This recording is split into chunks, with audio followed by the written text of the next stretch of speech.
अस्सलामुअलैकुम मोअज़्ज़िज़ नाज़रीन, उम्मीद करता हूँ कि आप खैर खैरियत से होंगे। मोअज़्ज़िज़ नाज़रीन, आज का हमारा मौज़ूअ सुख़न है कि साइंसदान समंदरों में जाकर इतनी गहराई में कैसे सांस लेते हैं और किस तरह से ज़िंदा रहते हैं, और समंदर की गहराई में कैसे इस प्रेशर को फेस करते हैं। मुअज़्ज़िज़ नाज़रीन, प्लीज़ चैनल को सब्सक्राइब कीजिए, वीडियो को लाइक कीजिए और कमेंट में अपनी कीमती राय का इजहार कीजिए। शुक्रिया। आपने अक्सर डिस्कवरी चैनल पर कुछ लोगों को देखा होगा जो समंदर की गहराइयों तक जाते हैं। इनकी कमर पर कुछ सिलेंडर लगे होते हैं जिसे स्कूबा कहा जाता है। स्कूबा का मुखफ़्फ़ है self contained under water breathing अपार्ट्स।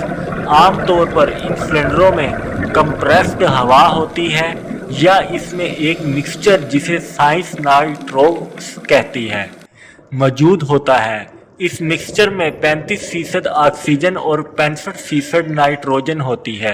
इन सिलेंडर्स की मदद से स्कूबा तैराक किसी भी गहराई में जाकर भी आम प्रेशर के मुताबिक सांस ले सकते हैं और अपने तजर्बात कर सकते हैं।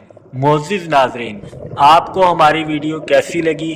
प्लीज़ चैनल को सब्सक्राइब कीजिए, वीडियो को लाइक कीजिए और कमेंट में अपनी कीमती राय का इजहार कीजिए।